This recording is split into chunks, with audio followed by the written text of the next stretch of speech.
കിടക്കുന്നേ. ആ പഞ്ഞിയെടുത്ത് നിന്റെ മൂക്കിന്റെ ദ്വാരത്ത് വെക്കുകയാണ്. കാണണ്ടവരൊക്കെ കണ്ടോ, പുതിയ പോകുകയാ. അവിടെ നിന്നൊരാള് വിളിച്ചു പറയുകയാണ്, കാണണ്ടവരൊക്കെ കണ്ടോ, പുതിയ പോകുകയാണ്. കുറച്ചു സമയം കഴിഞ്ഞു ഒരാള് വിളിച്ചു പറയുന്ന, കണ്ടതൊക്കെ മതി പുതിയ. ആ 3 കഷ്ടം വെള്ള തുണിക്കകത്ത് നിന്റെ ജനാസ പൊതിയുകയാണ്. മോനെ കൊണ്ടുവന്നടാ. നിന്റെ വീടിന്റെ മുമ്പിൽ വിളിക്കാതെ തന്നെ ഒരു വാഹനം വരികയാണ്. 5 പൈസ കൊടുക്കണ്ടടോ. ഏതോ പണക്കാരനാകട്ടെ പാവപ്പെട്ടവനാകട്ടെ, എല്ലാവരുടെ വീടിന്റെ മുമ്പിലും ഒരു വാഹനം കടന്നു വരികയാണ്. മോഡലിന് വ്യത്യാസമൊന്നുമില്ല. എത്ര കൊല്ലം കൊടിഞ്ഞാലും ഒരേ മോഡൽ തന്നെയാണ്. ഡ്രൈവർ വേണ്ട, പെട്രോൾ വേണ്ട, ഡീസൽ വേണ്ട, ഇൻഷുറൻസ് വേണ്ട. ഏത് വാഹനമെന്നറിയുവോ? ഈ പള്ളിയുടെ മൂലയിൽ പൊടിയടിച്ച് കിടക്കുന്ന മയ്യത്ത് കട്ടിലെന്ന് പറയുന്ന വാഹനമുണ്ടല്ലോ, അത് നിന്റെ വീടിന്റെ മുറ്റത്ത് കൊണ്ടുവെക്കുകയാണ്. നിന്നെ എടുത്തതിനകത്തേക്ക് മലർത്തി കിടത്തുകയാ. നിലവിളിയാ. മരണ വീട്ടിൽ ഏറ്റവും കൂടുതൽ നിലവിളി കേൾക്കുന്ന സമയം അപ്പോഴാണ്. എല്ലാവരും കരയുകയാ, എല്ലാവരും കരയുകയാ. വിലയില്ലടോ, അന്നത്തെ കണ്ണുനീരിന് പരിഗണനയില്ലടോ. എല്ലാവരും വീടിനകത്ത് കിടന്ന് കരയുമ്പോ ആ മയ്യത്ത് കെട്ടിൽ 6 പേരങ്ങ് ഉയർത്തുകയാണ്. ലാ ഇലാഹ ഇല്ലല്ലാഹ്. ജനാസ നിന്റെ വീട്ടിൽ നിന്നിറങ്ങുകയാണ്, നിന്റെ വീട്ടിൽ നിന്നിറങ്ങുകയാണ്. ആ ജനാസ കൊണ്ടിറങ്ങുമ്പോ മയ്യത്തിന്റെ ഒന്നാമത്തെ ആഗ്രഹം അപ്പോഴാണ്. മയ്യത്തിന്റെ ഒന്നാമത്തെ ആഗ്രഹം അപ്പോഴാണ്. ആ മയ്യത്ത് വിളിച്ചു പറയുന്നു, മക്കളെ ഖദ്ദിമൂനി ഖദ്ദിമൂനി, എന്നെ ഒന്ന് പെട്ടെന്ന് കൊണ്ടുപോയി ഒന്ന് ഖബറടക്കുമോനെ. വാപ്പ വിളിച്ചു പറയുകയാ, ഉമ്മ വിളിച്ചു പറയുകയാ, മോനെ എന്നെ ഒന്ന് പെട്ടെന്ന് കൊണ്ടുപോയി ഖബറടക്കടാ, ഒന്ന് പെട്ടെന്ന് കൊണ്ടുപോകടാ എന്ന് മയ്യത്ത് വിളിച്ചു പറയുമെന്ന് ആദരവായ പ്രവാചകൻ നബി മുഹമ്മദ് മുസ്തഫ സല്ലല്ലാഹു അലൈഹി വസല്ലമ തങ്ങൾ പറയുകയാണ്. ആ മയ്യത്തിന് ഖബറിൽ പോയാ മതി, ആ മയ്യത്തിന് ഖബറിൽ പോയാ മതി. അത് വിളിച്ചു പറയുന്ന പെട്ടെന്ന് കൊണ്ടുപോകാൻ. ആ ജനാസ വിളിച്ചു പറയുമെന്ന് നബി തങ്ങൾ പറയുമ്പോ ഈ വയല് കേൾക്കാൻ വന്നിരിക്കുന്ന ഉപ്പയോട് എന്റെ ചെറുപ്പക്കാരോട് ചോദിക്കട്ടെ, മോനെ രാവിലെ എഴുന്നേറ്റ് ജോലിക്ക് പോയതാ. ജോലി ചെയ്യുന്ന സ്ഥലത്ത് നിൽക്കുമ്പോഴാണ് വീട്ടിൽ നിന്ന് ഫോൺ കോൾ വരുന്നത്. വാപ്പ മരിച്ചുപോയി, ഉമ്മ മരിച്ചുപോയി, ഒന്ന് പെട്ടെന്ന് വീട്ടിലേക്ക് വരണേ എന്ന് ഫോൺ കോൾ വരുമ്പോ അതാ കരഞ്ഞുകൊണ്ടാ ഓടുന്നത്. കൊച്ചുകുട്ടികൾ കരയുന്നത് പോലെ റോഡിലൂടെ കരഞ്ഞുകൊണ്ട് വീട്ടിലേക്ക് ഓടുകയാ. വണ്ടി എടുത്തുകൊണ്ട് പായുകയാണ്. കൊച്ചുകുട്ടികളെ കരയുന്നത് പോലെ നീ വല്ലാതെ സങ്കടപ്പെടുന്നുണ്ട്. ഉമ്മ മരിച്ചല്ലോ, വാപ്പ മരിച്ചല്ലോ. നിലവിളിച്ചുകൊണ്ടാണ് വീട്ടിലേക്ക് കടന്നു ചെല്ലുന്നത്. ഉമ്മാടെ റൂമിനകത്തേക്ക് ഓടുകയാ. മരിച്ചു കിടക്കുന്ന വാപ്പാടെ റൂമിനകത്തേക്ക് ഓടി ചെല്ലുമ്പോ ആ റൂമിനകത്ത് കേറുമ്പോ വല്ലാത്ത ഒരു സുഗന്ധമാ. റൂമിനകത്ത് വല്ലാത്ത ഒരു സുഗന്ധമാണ്. ഇതുപോലെ ഒരു സുഗന്ധം നിന്റെ ജീവിതത്തിൽ ഒരിക്കലും നീ ശ്വസിച്ചിട്ടില്ല. പടച്ചവനെ, വല്ലാത്ത ഒരു സുഗന്ധമാണ്. അതുമാത്രമല്ല, മരിച്ചു കിടക്കുന്ന വാപ്പാടെ മുഖത്തിട്ടിരുന്ന ആ വെള്ള തുണിയങ്ങു മാറ്റുമ്പോ സുബ്ഹാനല്ലാഹ്, ഈ റോഡിലൂടെ നിലവിളിച്ചു കൊണ്ടുപോയവന്റെ കണ്ണ് കരച്ചിലങ്ങ് മാറുകയാണ്. ആ നിലവിളി അങ്ങ് മാറുകയാണ്. അവന്റെ കണ്ണ് നിറയുന്നുണ്ട്, അവന്റെ കണ്ണ് നിറയുന്നുണ്ട്. ആ കണ്ണുനീര് സന്തോഷത്തിന്റെ കണ്ണുനീരാണ്. എന്തേ കാരണമെന്നറിയുവോ? മരിച്ചു കിടക്കുന്ന വാപ്പാടെ മുഖത്ത് വല്ലാത്ത ഒരു പ്രകാശമാ. വാപ്പയ്ക്ക് ഇതുപോലെ പ്രകാശമില്ല. വാപ്പ ജീവിച്ചിരുന്നപ്പോ ഇത്രയും ഗ്ലാമർ ഇല്ലായിരുന്നു. കാണുന്നു. പടച്ചവനെ, ഉപ്പ മരിച്ചു കിടക്കുമ്പോ ഉപ്പാടെ മുഖത്ത് വല്ലാത്ത ഒരു പ്രകാശമാണ്, ചുണ്ടില് വല്ലാത്ത പുഞ്ചിരിയാണ്. ഉപ്പയുടെ നെറ്റിത്തടം വിയർത്തിട്ടുണ്ട്, മൂക്കിന്റെ ദ്വാരം വികസിച്ചിട്ടുണ്ട്. പടച്ചവനെ, ശരീരത്ത് സുഗന്ധമുണ്ട്. അൽഹംദുലില്ലാഹ്, വാപ്പയ്ക്ക് അല്ലാഹു ഒരു നല്ല മരണമാണ് കൊടുത്തത്. മക്കള് തന്നെ പറയുകയാ, ഉസ്താദേ, ഉമ്മ മരിച്ചത് സംസം വെള്ളം കുടിച്ച് ശഹാദത്ത് കലിമ പറഞ്ഞിട്ടാണ്, ഒതുവോടുകൂടിയാണ് മരിച്ചത്. ലാ ഇലാഹ ഇല്ലല്ലാഹ് എന്ന് പറയുന്നത് ഞങ്ങൾ കേട്ടു ഉസ്താദ് എന്ന് മക്കള് പറയുമല്ലോ. എന്നാ ഇത്രയും നല്ല ഒരു മരണം അല്ലാഹു കൊടുത്തു. നിങ്ങൾ നോക്കിക്കേ, മക്കൾ ഓടി വീട്ടിലേക്ക് ചെല്ലുക, നിലവിളിച്ചുകൊണ്ടാ പോയത്. ഓടി ചെന്ന് നോക്കുമ്പോ റൂമിൽ കയറുമ്പോ തന്നെ അത്തറടിച്ചതുപോലെ വല്ലാത്ത ഒരു സുഗന്ധം. മരിച്ചു കിടക്കുന്ന വാപ്പയുടെ മുഖത്ത് നിന്ന് ഇങ്ങനെ തുണി ഉയർത്തുമ്പോ വാപ്പ ഇങ്ങനെ ചിരിച്ചുകൊണ്ട് കിടക്ക. എന്തൊരു പ്രകാശം, ചുണ്ടില് പുഞ്ചിരി. പടച്ചവനെ, എൻ്റെ ഉപ്പ ജീവിച്ചിരുന്നപ്പോ ഇത്രയും ഗ്ലാമറില്ലായിരുന്നല്ലോ. ആ മകൻ തന്നെ പറയും, അള്ളാഹു എൻ്റെ ഉപ്പാന് നല്ല മരണമാണ് കൊടുത്തത്, എൻ്റെ ഉമ്മയ്ക്ക് നല്ല മരണമാണ് കൊടുത്തത്. എൻ്റെ ഉപ്പ മരിച്ചത് സ്വർഗം കണ്ടിട്ടാണ്, ഷഹാദത്ത് കലിമ പറഞ്ഞിട്ടാണ് എന്ന് നമ്മൾ തന്നെ പറയും. എന്നിട്ട് നമ്മൾ ചെയ്യുന്നത് എന്താ? നമ്മൾ പറയും, വാപ്പ അവിടെ കിടക്കട്ടെ, ഗൾഫിൽ കിടക്കുന്നവൻ വരാനുണ്ട്, അവിടെ കിടക്കുന്നവൻ വരാനുണ്ട്, ഈ വാപ്പ സ്വർഗത്തിൽ പോകണ്ട, കുറച്ചു നേരം ഇവിടെ കിടക്കട്ടെ എന്ന് പറഞ്ഞ് ആ ജനാസ നമ്മൾ ഇവിടെ പിടിച്ച് കിടത്താറുണ്ട്. അള്ളാഹു നമ്മളെ കാക്കുമാറാകട്ടെ. നമ്മൾ ചെയ്യണ എന്താ? വാപ്പ മരിച്ചത് സ്വർഗം കണ്ടിട്ടാ. വാപ്പായ്ക്ക് എങ്ങനെയെങ്കിലും സ്വർഗത്തിൽ പോയാൽ മതി. മോൻ പറയുക, അവിടെ കിടക്ക് വാപ്പ, ഇനി ഗൾഫിൽ കിടക്കുന്നവൻ വരണം, അവൻ വരട്ടെ, അവൻ അവിടെ ഇറങ്ങിയിട്ടുണ്ട്, കോഴിക്കോട് ഇറങ്ങിയിട്ടുണ്ട്, ഇനി ഇങ്ങോട്ട് വരട്ടെ, ഇങ്ങോട്ട് വരട്ടെ, ഇങ്ങോട്ട് വരട്ടെ, അവൻ വരട്ടെ, ഇവൻ വരട്ടെ എന്ന് പറഞ്ഞിട്ട് സ്വർഗത്തിൽ പോകുന്നതിനെ തടഞ്ഞു വെച്ചുകൊണ്ട് പല മക്കളും മയ്യത്ത് കബറടക്കാൻ താമസിപ്പിക്കുന്നവരുണ്ട്. അള്ളാഹു നമ്മളെ കാക്കുമാറാകട്ടെ. അള്ളാഹു നമ്മളെ കാക്കുമാറാകട്ടെ. വാപ്പ സ്വർഗത്തിൽ പോകാൻ കിടക്കുമ്പോൾ പറയുക പോകണ്ടെന്ന്. ഈ വാപ്പ നിന്നെ ശപിക്കുമോ? നിനക്ക് വേണ്ടി ദുആ ചെയ്യുമോ? എടാ, വാപ്പ ജീവിച്ചത് തന്നെ സ്വർഗത്തിൽ പോകാനാ, മോൻ പറയുക അവിടെ കിടക്കാൻ. എൻ്റെ പ്രിയപ്പെട്ട സഹോദരങ്ങളെ, മരിച്ചുപോയ മയ്യത്ത് വിളിച്ചു പറയുന്ന ഒന്നാമത്തെ കാര്യം, നല്ലവനാണെങ്കിൽ പറയും എന്നെ എത്രയും പെട്ടെന്ന് കൊണ്ടുപോയി ഖബറടക്കാൻ. അത് മയ്യത്തിൻ്റെ ആഗ്രഹമാണെന്ന് നബിയുനാ റസൂലുള്ളാഹി. നിങ്ങൾ ജനാസ ചുമന്നിട്ടുണ്ടല്ലോ, ചില ആൾക്കാരുടെ ജനാസ ചുമന്നു കൊണ്ടുപോകുമ്പോൾ ഈ വഴിയോരത്ത് കെട്ടിയിട്ടിരിക്കുന്ന ആടും പശുവൊക്കെ കിടന്ന് തുള്ളിച്ചാടാറുണ്ടല്ലോ, അത് കിടന്നൊരു വെപ്രാളപ്പെടുന്നുണ്ടല്ലോ. എന്തുകൊണ്ട്?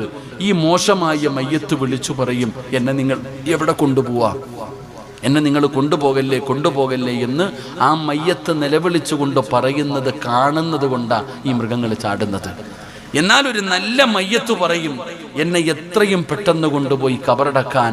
ആ ജനാസ കൊതിച്ചുകൊണ്ട് വിളിച്ചു പറയുമെന്ന് നബിയുനാ റസൂലുള്ളാഹി. അല്ലാഹു അങ്ങനെയുള്ള ഒരു മരണം നൽകുമാറാകട്ടെ. അല്ലാഹു അങ്ങനെയുള്ള ഒരു മരണം നൽകുമാറാകട്ടെ. ഈ പറഞ്ഞതിനർത്ഥം മരിച്ച ഉടനെ കൊണ്ടുപോയി കബറടക്കണമെന്നല്ല. കാണിക്കേണ്ടവരെയൊക്കെ കാണിക്ക്. ഒരു പരിധി വേണം, ഒരു പരിധി വേണം. ഒരു വക്കത്ത്, ഒരു വക്കത്ത് സുബഹിക്ക് ശേഷം മരിച്ചു, ളുഹർ വരെയൊക്കെ വെക്കാം. ഒരു വക്കത്ത് കഴിയും, അടുത്ത വക്കത്തിന് മുമ്പ് ഖബറടക്കാൻ നോക്കണം. അല്ലാതെ മറ്റേ ഫ്രീസറിനകത്ത് കയറ്റി വെക്കുന്നത് പോലെ വാപ്പയുടെ ജനാസ കയറ്റി വെച്ച് ഉമ്മയുടെ ജനാസ കയറ്റി വെച്ചിട്ട് ആ കാണിക്കുന്നത് സ്നേഹമല്ലടോ, അവരോട് ചെയ്യുന്ന അക്രമമാണ്. അള്ളാഹു നമ്മളെ കാത്തിരക്ഷിക്കുമാറാകട്ടെ. അള്ളാഹു നമ്മളെ കാത്തിരക്ഷിക്കുമാറാകട്ടെ. എൻ്റെ പ്രിയപ്പെട്ട സഹോദരങ്ങളെ, അങ്ങനെ ജനാസ പള്ളിയിൽ കൊണ്ടുചെന്നു. അതാ മയ്യത്ത് നമസ്കാരം കഴിഞ്ഞു. അതാ പടച്ചവനെ, പള്ളിയിൽ നിന്ന് ജനാസ കൊണ്ടിറങ്ങുകയാണ്. ആ ജനാസ ഇനി പള്ളിപ്പറമ്പിലെ ഖബറിലേക്ക് കൊണ്ടിറങ്ങുകയാ. ഖബറിലേക്ക് കൊണ്ടുപോകാ. പള്ളിയിൽ നിന്ന് ജനാസ ഇറക്കുമ്പോ ആ ഖബർസാനിലേക്ക് ഇറക്കുമ്പോൾ ആ ഖബറിനകത്തല്ല, ഖബർസാനിലേക്ക് ജനാസ ഇറക്കുമ്പോ ആ ജനാസ ഒരാളുടെ സംസാരം കേൾക്കുകയാണ്. ആ ജനാസ ഒരാളുടെ സംസാരം കേൾക്കുകയാണ്. ആരാണ് മയ്യത്തിനോട് സംസാരിക്കുന്നതെന്നറിയുമോ? ഖബർ സംസാരിക്കുമെന്ന് നബി മുഹമ്മദ് മുസ്തഫ സല്ലല്ലാഹു അലൈഹി വസല്ലമ തങ്ങൾ പറയുകയാണ്. പള്ളിപ്പറമ്പിലെ ഖബറുണ്ടല്ലോ, പള്ളിപ്പറമ്പിലെ ഖബറുണ്ടല്ലോ, ആ ഖബർ സംസാരിക്കുകയാണ്. എല്ലാവരോടും സംസാരിക്കുമടോ. സിറാജിന് നാവുള്ളതുപോലെ നിങ്ങൾക്ക് ഓരോരുത്തർക്കും നാവുള്ളതുപോലെ ഖബറിന് നാവുണ്ടെന്ന് നബി മുഹമ്മദ് മുസ്തഫ സല്ലല്ലാഹു അലൈഹി വസല്ലമ തങ്ങൾ പറയുന്ന ഖബർ സംസാരിക്കുന്നുണ്ടോ? കേൾക്കാത്തത് നമ്മുടെ പോരായ്മയാണ്. എല്ലാവരോടും ആരെല്ലാം പള്ളിപ്പറമ്പിൽ പോകുന്നുണ്ടോ, ആരൊക്കെ സിയാറത്തിന് പോകുന്നുണ്ടോ, ആര് പള്ളിപ്പറമ്പിൽ പോയാലും ഖബറാ മനുഷ്യനോട് സംസാരിക്കുമെന്നാണ്. ആ ചിന്തയൊന്നും നമുക്കില്ലല്ലോ. നമുക്ക് ഖബറിനെ കുറിച്ച് അറിയില്ലല്ലോ. നമുക്ക് കളിയാണ്, തമാശയാണ്. നമ്മൾ രാഷ്ട്രീയം പറയുന്നത് പള്ളിപ്പറമ്പിൽ നിന്നാണ്, ഫോൺ വിളിക്കുന്നത് പള്ളിപ്പറമ്പിൽ നിന്നാണ്, കുടുംബകാര്യം പറയുന്നത് പള്ളിപ്പറമ്പിൽ നിന്നാണ്. എന്നാ ഖബറിനെ കുറിച്ച് നിനക്കറിയുമോ? ഖബറെന്നു കേട്ടാൽ തൽക്ഷണം ഞെട്ടേണ്ടതാ, കണ്ടാലുടൻ വാ വിട്ടു നീ കരയേണ്ടതാ. മേടയ്ക്കു പകരം മളമാ സുബ്ഹാന റബ്ബിയതിൽ കിടക്കേണ്ടതാ നസുമാന. ഇതൊക്കെ ചിന്തിച്ചോ നീ കരയുക സോദരാ, എങ്കിൽ സുറൂറായി നീ കടക്കും മറുകരാ. മോനെ, ഖബറിനെ കുറിച്ച് പറയുന്നത് കേട്ടാലേ പേടിക്കണമടാ. ഖബറെന്ന് പറഞ്ഞാ നീ പേടിക്കണം. ഖബർ കണ്ടാ കരയണ്, ഖബർ കണ്ടാ കരയണ്. ആരാ ഖബർ കണ്ടാ കരയുന്നത്? ഈ പള്ളിയിൽ ഖബർ കുടിക്കുന്നവൻ പോലെ കരയില്ലടോ. നിങ്ങൾ ഖബർ കുടിക്കുന്നവനെ കണ്ടിട്ടുണ്ടോ? വലിയ പുണ്യമുള്ള കാര്യമാണ്, മഹത്വമുള്ള കാര്യമാണ്, ഒരുപാട് പ്രതിഫലം കിട്ടുന്ന കാര്യമാണ്. എന്നാ ഖബർ കുടിക്കുന്നവനും മുണ്ടു മടക്കി കുത്തി തമാശ പറഞ്ഞുകൊണ്ടാ ഖബർ കുടിക്കുന്നത്. അവനും പേടിയില്ല. ഖബറിലിറങ്ങുന്നവന് ഭയമില്ല, മണ്ണ് വെട്ടുന്നവന് ഭയമില്ല, മണ്ണ് വാരി വെക്കുന്നവന് ഭയമില്ല, പലക നിരത്തുന്നവന് കരയാറില്ല, മണ്ണ് വാരി ഇടുന്നവരും കരയാറില്ല, സിയാറത്തിന് പോകുന്നവരും കരയാറില്ല. ഒരാളും കരയില്ലടോ, ഒരാളും കരയില്ലടോ. കാരണം നിനക്കറിയാനിട്ടാ. നബി തങ്ങൾ പറഞ്ഞത് എന്തെന്നറിയുമോ? ലൗലം യഅലമു മാ യഅതീഹി ബഅദൽ മൗത്ത് മാ അകില അകിലാ വലാ ശരിബ സുർബാ ഇല്ലാ വഹുവ യബ്ഖീ വയദ്രിബു അലാ സദ്രീ. നിനക്കെങ്ങാണം ആ ഖബറിനകത്ത് കിടക്കുന്ന മനുഷ്യന്റെ അവസ്ഥയെങ്ങാണ് നീയൊക്കെ അറിഞ്ഞിരുന്നെങ്കിൽ, ചിരിക്കുന്നത് പോയിട്ട്, കളിക്കുന്നത് പോയിട്ട്, തിന്നാ ഭക്ഷണം എടുത്തു കഴിഞ്ഞ അത് തിന്നുന്നതിന് മുമ്പ് വയദ്രിബു അലാ സദ്രീ,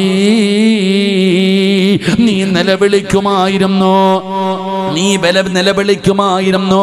അല്ലാഹുവിന്റെ റസൂൽ അവിടെന്ന് പറയുകയാ, എന്റെ പ്രിയപ്പെട്ടവരെ, ഓരോ മനുഷ്യനോടും ഖബർ സംസാരിക്കുന്നുണ്ട്. മഹാനായ ഉമർ ഇബ്നു അബ്ദുൽ അസീസ് റളിയല്ലാഹു തആല അൻഹു ഒരു ജനാസ ഖബറടക്കാൻ പോയതാണ്. മയ്യത്ത് ഖബറടക്കി എല്ലാവരും പോകുകയാണ്. മഹാനവറുകൾ ഒറ്റയ്ക്ക് പള്ളിപ്പറമ്പിൽ നിൽക്കുകയാ. വരുന്നില്ലേ തങ്ങള്, വരുന്നില്ലേ തങ്ങള്, എല്ലാവരും പൊക്കോ, എല്ലാവരും പൊക്കോ. ഉമർ ഇബ്നു അബ്ദുൽ അസീസ് തങ്ങളെ പറഞ്ഞു വിടുകയാണ്. എന്നിട്ട് ആ ഖബറിന്റെ ചാരത്ത് നിൽക്കുകയാ. ഒരു പഴയ ഖബറിന്റെ ചാരത്തു ചെന്ന് നിൽക്കുകയാ. അവിടെ നിന്ന് കരയുകയാ. ഖബറിന്റെ ചാരത്തിരുന്ന് കരയുമ്പോ അതാ ഖബർ ചോദിക്കുകയാ, ഉമർ ഇബ്നു അബ്ദുൽ അസീസ്, ഒരുപാട് സമയമായല്ലോ എൻ്റെ അടുക്കൽ ഇരിക്കാൻ തുടങ്ങിയിട്ട്, എന്തേ ഒന്നും ചോദിക്കാനില്ലേ, ഒന്നും അറിയാൻ ആഗ്രഹമില്ലേ? പടച്ചവനെ, ഉമർ ഇബ്നു അബ്ദുൽ അസീസ് തങ്ങളോട് ഖബർ ചോദിക്കുകയാ, എങ്ങനെയാണ് ഞാനൊരു മയ്യത്തിനോട് പെരുമാറുന്നതെന്ന് നിങ്ങൾക്കറിയണോ? ഉമർ ഇബ്നു അബ്ദുൽ അസീസ് തങ്ങൾ ചോദിക്കുമ്പോ ഖബർ വിശദീകരിക്കുകയാണ്. മസഖത്തുൽ കുഫാൻ വസദഖത്തുൽ മുഖലതൈൻ വഅകൽതു ലഹുമാ. പറയല്ലേ പറയല്ലേ. അത് കേൾക്കാനുള്ള ധൈര്യമില്ലാതെ ഉമർ ഇബ്നു അബ്ദുൽ അസീസ് പിടഞ്ഞു വീഴുകയാ. എന്റെ പ്രിയപ്പെട്ടവരെ, ഖബറിന്റെ മുകളിൽ കിടന്ന് കരഞ്ഞുകൊണ്ട് നിലവിളിക്കുകയാണ്. അപ്പോഴാണ് ഖബർ പറഞ്ഞു കൊടുത്തത്, അല്ലദുല്ലുക അലാ അഖ്ഫാനി ലാ തുബിലാ,